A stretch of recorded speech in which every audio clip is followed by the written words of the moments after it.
ಒಂದು ಹಳ್ಳಿಯಲ್ಲಿ ಒಂದು ಖಾಲಿ ಮನೆ ಇತ್ತು. ಆ ಮನೆಯಲ್ಲಿ ದೆವ್ವದ ಉಪದ್ರವಿತ್ತು. ಆ ಮನೆಯಿಂದ ರಾತ್ರಿ ವೇಳೆಗೆ ದೆವ್ವದ ಕಿರುಚಾಟ ಕೇಳುತ್ತಿತ್ತು. ಆ ಸದ್ದಿನಿಂದ ಊರಿನವರು ತುಂಬಾ ಹೆದರುತ್ತಿದ್ದರು. ಒಂದು ದಿನ ರಾತ್ರಿ ಆ ಮನೆಯಿಂದ ರಾತ್ರಿ ಜೋರಾಗಿ ಸದ್ದು ಕೇಳಿಸುತ್ತಿತ್ತು. ಇದನ್ನು ಕೇಳಿದ ಊರಿನ ಜನರು ಹೊರಗೆ ಬಂದರು. ಆಗ ಒಬ್ಬ ಬಿಲ್ಲು ಎಂಬುವಾತ, ರೋಹನಣ್ಣ, ಈ ದೆವ್ವದ ಕಾಟ ಶುರುವಾಯಿತು ಎಂದು ಜೋರಾಗಿ ನಗಾಡಿಕೊಂಡು, ನಾವು ಹೋಗಿ ಕೇಳೋಣ, ದೆವ್ವ ಮೇಡಮ್ ಯಾಕೆ ಕೂಗುತ್ತಾ ಇದ್ದೀರಾ ಎಂದು. ಆಗ ರೋಹನ್ನಿಗೆ ಬಿಲ್ಲುನ ಮಾತಿನ ಮೇಲೆ ಸಿಟ್ಟು ಬಂದು, ಅಷ್ಟು ಆಸೆ ಇದ್ದರೆ ನೀನೇ ಹೋಗಿ ಕೇಳಿ ಬಾ ಎಂದನು. ಸ್ವಲ್ಪ ಸಮಯದ ನಂತರ ದೆವ್ವದ ಕಿರುಚಾಟ ನಿಂತಿತು ಮತ್ತು ಎಲ್ಲರೂ ಅವರವರ ಮನೆಗೆ ಹೋಗಿ ಮಲಗಿದರು. ಸ್ವಲ್ಪ ಸಮಯದ ನಂತರ ಶೇರ್ ಸಿಂಗ್ ಅನ್ನುವವನು ಅವನ ಹೆಂಡತಿ ಮಕ್ಕಳ ಜೊತೆಗೆ ಆ ಮನೆಯಲ್ಲಿ ಕುಳಿತುಕೊಳ್ಳಲು ಬಂದನು.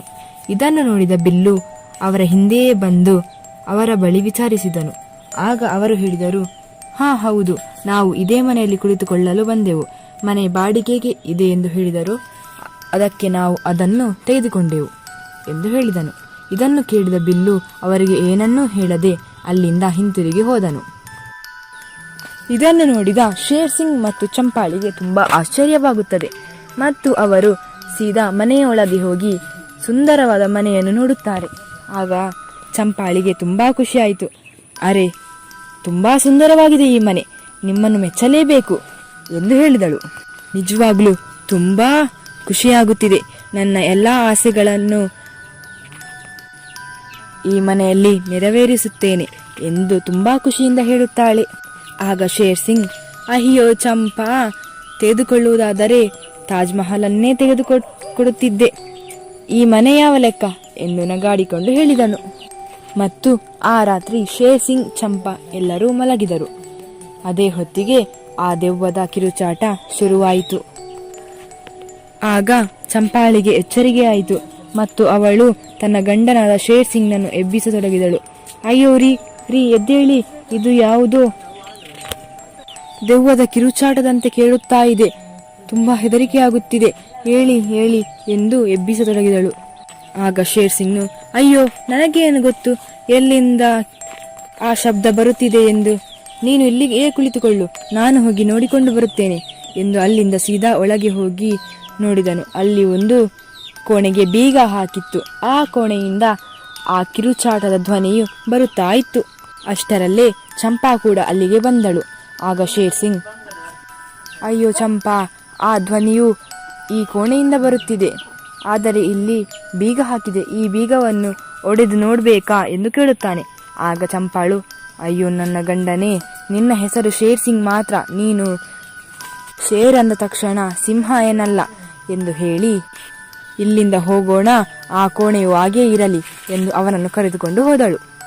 ಮರುದಿವಸ ಕೂಡ ಹಾಗೆಯೇ ಚಂಪಾ ಮತ್ತು ಶೇರ್ ಸಿಂಗ್ ಮಲಗಿದ್ದರು. ಅದೇ ಹೊತ್ತಿಗೆ ರಾತ್ರಿ ದೆವ್ವದ ಕಿರುಚಾಟ ಕೇಳಲಾರಂಭಿಸಿತು. ಆದರೆ ಚಂಪಾಳು ಗಂಡನನ್ನು ಎಬ್ಬಿಸದೆ ಸೀದಾ ಆ ಕೋಣೆಯ ಬಳಿ ಹೋಗಿ ನೋಡುತ್ತಾಳೆ. ಅವಳು ಹೋಗಿ ನಿಂತ ತಕ್ಷಣ ಆ ಕಿರುಚಾಟ ಧ್ವನಿಯು ನಿಂತಿತು. ಅಯ್ಯೋ, ಈಗ ಯಾವ ಧ್ವನಿಯೂ ಕೇಳಿಸುತ್ತಿಲ್ಲ, ಇದೇನಾಗುತ್ತಿದೆಯೋ, ಏನಾದರೂ ಆಗಲಿ, ನಾನು ಮಲಗುತ್ತೇನೆ ಎಂದು ಹೇಳಿ ಚಂಪಾಳು ಅಲ್ಲಿಂದ ಹೊರಟು ಹೋದಳು. ಇದೇ ರೀತಿ ದಿನಾಲೂ ನಡೆಯುತ್ತಿತ್ತು. ಚಂಪಾ ದಿನಾಲೂ ಹೋಗಿ ಅಲ್ಲಿ ನಿಂತುಕೊಳ್ಳುವಾಗ ಧ್ವನಿ ತನ್ನಷ್ಟಕ್ಕೆ ನಿಂತಿತ್ತು ಮತ್ತು ಅವಳು ಬಂದು ಮಲಗುತ್ತಿದ್ದಳು. ದಿನಾಲೂ ಹೀಗೇನೇ ಆಗುತ್ತಿತ್ತು. ಒಂದು ದಿವಸ ಚಂಪಾಳು ಆ ಕೋಣೆ ಹತ್ತಿರ ಬರುವಾಗ ಧ್ವನಿ ನಿಂತಿತು. ಅವಳು ಸೀದಾ ಹೋಗಿ ಬೀಗ ಒಡೆಯುವವನನ್ನು ಕರೆಸಿ, ನೋಡಿ ಅಣ್ಣ, ಈ ಬೀಗವನ್ನು ಹೇಗಾದರೂ ಮಾಡಿ ತೆಗೆದುಕೊಡಿ ಎಂದು ಹೇಳುತ್ತಾಳೆ. ಆಗ ಬೀಗ ತೆಗೆಯುವವನು, ಆಯಿತು ಮೇಡಮ್, ತೆಗೆಯುತ್ತೇನೆ, ಆದರೆ ಇದಕ್ಕೆ ನಾನು 1,000 ರೂಪಾಯಿ ಕೇಳುತ್ತೇನೆ ಎಂದನು. ಆಗ ಚಂಪಾಳು, ಆಯ್ತಾಯ್ತು, ಜಾಸ್ತಿ ನಗಾಡಬೇಡ, ಬೇಗ ನಿನ್ನ ಕೆಲಸ ಶುರು ಮಾಡು, ನಾನು ಈಗಲೇ ಬರುತ್ತೇನೆ ಎಂದು ಅಲ್ಲಿಂದ ಹೊರಟು ಹೋಗುತ್ತಾಳೆ. ಆಗ ಬೀಗ ತೆಗೆಯುವವನು ಅವನ ಕೆಲಸವನ್ನು ಶುರು ಮಾಡುತ್ತಾನೆ. ಆದರೆ ಅವನು, ಅಯ್ಯೋ ಇದೆಂತಹ ಬೀಗ, ತುಂಬ ಗಟ್ಟಿಯಾಗಿದೆ, ನಾನು ಇಲ್ಲಿಯ ತನಕ ಇಂತಹ ಬೀಗವನ್ನು ನೋಡೇ ಇಲ್ಲ ಎನ್ನುತ್ತಾನೆ. ಆದರೂ ಕೂಡ ನಾನು ಬಿಡುವುದಿಲ್ಲ, ಹೇಗಾದರೂ ಮಾಡಿ ಈ ಬೀಗವನ್ನು ತುಂಡು ಮಾಡಿಯೇ ಮಾಡುತ್ತೇನೆ, ಈ ಬೀಗವನ್ನು ಒಡೆಯುತ್ತೇನೆ ಎಂದು ಹೇಳಿ ಸ್ವಲ್ಪ ಜಾಸ್ತಿ ಶ್ರಮ ಹಾಕಿ ಆ ಬೀಗವನ್ನು ಒಡೆಯಲು ಪ್ರಾರಂಭಿಸಿದನು. ಅಷ್ಟರಲ್ಲೇ ಬೀಗ ಒಡೆದು ಹೋಯಿತು. ಅಷ್ಟರಲ್ಲೇ 4 ಕಡೆಯಿಂದ ಹೊಗೆ ಬರಲಾರಂಭಿಸಿತು. ಅಯ್ಯೋ ದೇವರೇ, ನಾ ಸತ್ತು ಹೋದೆ, ಇದೇನಾಗುತ್ತಿದೆ ಎಂದು ಅವನು ಜೋರಾಗಿ ಕೂಗಿಕೊಂಡನು. ಅಷ್ಟು ಹೇಳಿ ಅವನು ಓಡಲಾರಂಭಿಸಿದನು. ಸ್ವಲ್ಪ ಮುಂದೆ ಹೋಗುವಾಗ ಅವನ ಎದುರು ಒಂದು ದೆವ್ವ ಬಂದು ನಿಂತಿತ್ತು. ಆ ದೆವ್ವವು ಜೋರಾಗಿ ನಗಾಡಿಕೊಂಡು, ಎಲ್ಲಿಗೆ ಹೋಗುತ್ತಿದ್ದೀಯಾ? ನನ್ನ ದಾಟಿ ಯಾರಾದರೂ ಹೋಗಿದ್ದುಂಟೆ ಎಂದು ಜೋರಾಗಿ ನಗುತ್ತದೆ. ಅಷ್ಟು ಹೇಳಿ ಆ ಬೀಗ ಒಡೆಯುವವನನ್ನು ಆ ದೆವ್ವವು ಸಾಯಿಸಿತು ಮತ್ತು ಇಬ್ಬರು ಅಲ್ಲಿಂದ ಮಾಯವಾದರು. ಅಷ್ಟರಲ್ಲಿ ಅಲ್ಲಿಗೆ ಚಂಪಾ ಬರುತ್ತಾಳೆ ಮತ್ತು ಬೀಗ ಒಡೆಯುವುದನ್ನು ನೋಡಿ, ಅಯ್ಯ, ಬೀಗ ಹೊಡೆದಿದೆ, ಆದರೆ ಈ ಬೀಗ ತೆಗೆಯುವ ಅಣ್ಣ ಎಲ್ಲಿ ಹೋದರು ಎಂದು ಅವನನ್ನು ಅಲ್ಲೇ ಸುತ್ತಮುತ್ತ ನೋಡಿ ಸೀದಾ ಆ ಕೋಣೆಯೊಳಗೆ ಹೋಗುತ್ತಾಳೆ. ಆ ಕೋಣೆಯನ್ನು ನೋಡುವಾಗ ಅವಳಿಗೆ ತುಂಬ ಖುಷಿಯಾಗುತ್ತದೆ. ಏಕೆಂದರೆ ಆ ಕೋಣೆಯು ಬಹಳ ಸುಂದರವಾಗಿ ಒಂದು ರಾಣಿಯ ಅರಮನೆಯ ಕೋಣೆಯಾಗಿತ್ತು ಮತ್ತು ಆ ಕೋಣೆಯಲ್ಲಿ ಒಂದು ಸುಂದರವಾದ ಹುಡುಗಿಯ ಫೋಟೋ ಇತ್ತು. ಆ ಫೋಟೋವನ್ನು ನೋಡಿ, ಅಯ್ಯೋ ಎಷ್ಟು ಸುಂದರವಾದ ಹುಡುಗಿ ಎಂದು ಆ ಫೋಟೋವನ್ನೇ ನೋಡುತ್ತಿದ್ದಾಗ ಅದರಿಂದ ಒಂದು ದೆವ್ವವು ಹೊರಗೆ ಬಂತು. ಆ ದೆವ್ವವು ಹೊರಗೆ ಬಂದು, ನನ್ನಿಂದ ನಿನ್ನನ್ನು ಯಾರು ಕೂಡ ಕಾಪಾಡಲು ಸಾಧ್ಯವೇ ಇಲ್ಲ ಎಂದು ಜೋರಾಗಿ ನಗಡಿಕೊಂಡು ಆ ದೆವ್ವವು ಚಂಪಾನ ದೇಹದೊಳಗೆ ಪ್ರವೇಶಿಸಿತು. ಆಗ ಚಂಪಾ, ಅಯ್ಯೋ ದೇವರೇ, ನನಗೇನಾಗುತ್ತಿದೆ, ಯಾರಾದರೂ ನನ್ನನ್ನು ಕಾಪಾಡಿ ಎಂದು ಹೇಳುತ್ತಾಳೆ. ಅಷ್ಟು ಹೇಳಿ ಚಂಪಾ ಹೋಗಿ ಮಲಗಿಬಿಡುತ್ತಾಳೆ. ಸಂಜೆ ಹೊತ್ತಾಗುತ್ತಿದ್ದಂತೆಯೇ ಶೇರ್ ಸಿಂಗ್ ಮನೆಗೆ ಹಿಂತಿರುಗುತ್ತಾನೆ. ಚಂಪಾಳನ್ನು ಎಬ್ಬಿಸುತ್ತಾನೆ. ಆಗ ಚಂಪಾಳ ದೇಹದಿಂದ ಆ ದೆವ್ವದ ತಲೆಯನ್ನು ನೋಡಿ ಶೇರ್ ಸಿಂಗ್ನಿಗೆ ತುಂಬ ಭಯವಾಗುತ್ತದೆ. ನೀನು ಯಾರು? ನೀನು ನನ್ನ ಹೆಂಡತಿಯ ಶರೀರದೊಳಗೆ ಯಾಕೆ ಬಂದಿದ್ದೀಯಾ ಎಂದು ಕೇಳುತ್ತಾನೆ. ನಾನು ನಿನ್ನ ಹೆಂಡತಿಯ ಶರೀರಕ್ಕೆ ಬಂದಿದ್ದೇನೆ, ಏಕೆಂದರೆ ಅವಳೇ ನನ್ನನ್ನು ದಿಗ್ಬಂಧನಗೊಳಿಸಿದ್ದಾಳೆ, ಆ ಕೋಣೆಯಿಂದ ಹೊರಗೆ ತರಿಸಿದ್ದಾಳೆ ಎಂದು ಹೇಳುತ್ತದೆ. ಈಗ ನಾನು ಸ್ವತಂತ್ರಳಾಗಿದ್ದೇನೆ ಮತ್ತು ಮನುಷ್ಯರ ಕೊಲೆಯೂ ನಡೆಯುತ್ತದೆ ಎಂದು ಜೋರಾಗಿ ನಗಡುತ್ತಾಳೆ. ಈ ವಿಷಯವನ್ನು ನೀನು ಯಾರಾದರ ಬಳಿ ಹೇಳಿದರೂ ನಿನ್ನ ಹೆಂಡತಿಯನ್ನು ತುಂಡು ತುಂಡಾಗಿ ಸಾಯಿಸುತ್ತೇನೆ ಎಂದು ಹೆದರಿಸುತ್ತಾಳೆ. ಅಷ್ಟು ಹೇಳಿ ಆ ದೆವ್ವವು ಅಲ್ಲಿಂದ ಸೀದಾ ಒಳಗೆ ಹೋಗುತ್ತದೆ. ಇದನ್ನು ನೋಡಿದ ಶೇರ್ ಸಿಂಗ್ ತುಂಬ ಹೆದರಿರುತ್ತಾನೆ ಮತ್ತು ಸ್ವಲ್ಪ ದಿವಸ ಹೀಗೆಯೇ ನಡೆಯುತ್ತಾ ಇರುತ್ತದೆ. ಮತ್ತು ಆ ದೆವ್ವವು ದಿನಾಲೂ ಹೊರಗೆ ಹೋಗಿ ಒಂದು ಅಥವಾ ಇನ್ನೊಬ್ಬ ಮನುಷ್ಯನನ್ನು ಸಾಯಿಸಿ ತಿಂದು ಬಿಡುತ್ತಿತ್ತು. ಇದನ್ನು ನೋಡಿದ ಹಳ್ಳಿಯವರಿಗೆ ತುಂಬ ಆಶ್ಚರ್ಯವೆನಿಸಿತು. ಇದೇನಿದು, ಏನಾಗುತ್ತಿದೆ ಎಂದು ತುಂಬ ಭಯಪಟ್ಟಿದ್ದರು. ಅಯ್ಯೋ ಅಣ್ಣಂದಿರ, ನಮ್ಮ ಹಳ್ಳಿಯವರನ್ನು ಯಾರು ಸಾಯಿಸುತ್ತಿದ್ದಾರೆ? ದಿನ ಹೋದಂತೆ ಒಬ್ಬರಲ್ಲ ಒಬ್ಬರು ಸಾಯುತ್ತಲೇ ಇದ್ದಾರೆ ಎಂದು ಹೇಳುತ್ತಾನೆ. ಆಗ ಇನ್ನೊಬ್ಬ, ಸರಿ ಹೇಳಿದಿ ಬಿಲ್ಲು ಅಣ್ಣ, ನೀನು ಸರಿ ಹೇಳಿದ್ದೀಯ. ದಿನ ಹೋದಂತೆ ಹಳ್ಳಿಯವರು ಎಲ್ಲಿ ಹೋಗುತ್ತಾರೆಂದೇ ತಿಳಿಯುತ್ತಿಲ್ಲ. ಆದರೆ ಯಾವತ್ತಿಂದ ಹಳ್ಳಿಯವರು ಕಾಣಿಸುವುದಿಲ್ಲವೋ ಆವತ್ತಿಂದ ಆ ಮನೆಯಿಂದ ಶಬ್ದ ಬರುವುದು ನಿಂತಿದೆ ಎಂದು ಹೇಳುತ್ತಾನೆ. ಅಷ್ಟರಲ್ಲೇ ಶೇರ್ ಸಿಂಗ್ ಅಲ್ಲಿಂದ ಪಾಸಾಗುತ್ತಾನೆ. ಆಗ ಬಿಲ್ಲು ಅವನನ್ನು ಕರೆದು, ಅಯ್ಯೋ ಶೇರ್ ಸಿಂಗ್ ಅಣ್ಣ, ಏನಾಯಿತು? ತುಂಬ ಚಿಂತೆಗೊಳಗಾಗಿದ್ದೀಯಾ ಎಂದು ಕೇಳುತ್ತಾನೆ. ಆದರೆ ಶೇರ್ ಸಿಂಗ್ ಅವರ ಮಾತಿಗೆ ಕಿವಿ ಕೊಡದೆ ಅಲ್ಲಿಂದ ಸೀದಾ ಹೊರಟು ಹೋದನು. ಆಗ ರೋಹನ್, ನೋಡಿ ಹಳ್ಳಿಯವರೇ, ಈ ಶೇರ್ ಸಿಂಗಿಗೆ ಏನೋ ವಿಷಯ ತಿಳಿದಿದೆ, ಅವನು ನಮ್ಮಿಂದ ಮುಚ್ಚಿರುತ್ತಿದ್ದಾನೆ, ಅವನ ಮೇಲೆ ಒಂದು ಕಣ್ಣಿಡಿ ಎಂದು ಹೇಳುತ್ತಾನೆ.